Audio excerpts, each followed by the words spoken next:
महाराष्ट्र सरकार में उप मुख्यमंत्री देवेंद्र फडणवीस की सलाह मानते हुए मुंबई से इंदौर के लिए नई रेल लाइन को मंजूरी दे दी है, जिससे बहुत सारी समस्याएं हल तो होगी ही, साथ ही साथ कई हाथों को काम और यातायात में अधिक सुविधाएं मिलेगी। 309 किलोमीटर की यह रेल यात्रा लगभग 30 नए रेलवे स्टेशनों के साथ होगी। देखिए विशेष रिपोर्ट।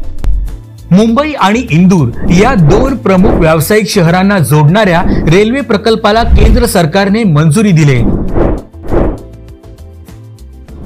309 किलोमीटरच्या या रेल्वे मार्गावर 30 नवीन स्थानके बांधली जाणार आहेत।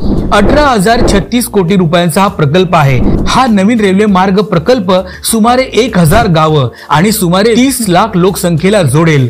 2028 ते 2029 पर्यंत हा प्रकल्प पूर्ण करण्याचं उद्दिष्ट आहे। महाराष्ट्र आणि मध्य प्रदेशच्या 6 जिल्ह्यांचा या रेल्वे प्रकल्पात समावेश आहे।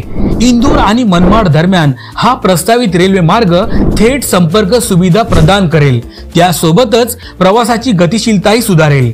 त्याबरोबरच या भागातील लोकांचा रोजगार आणि स्वयंरोजगाराच्या संधी वाढतील।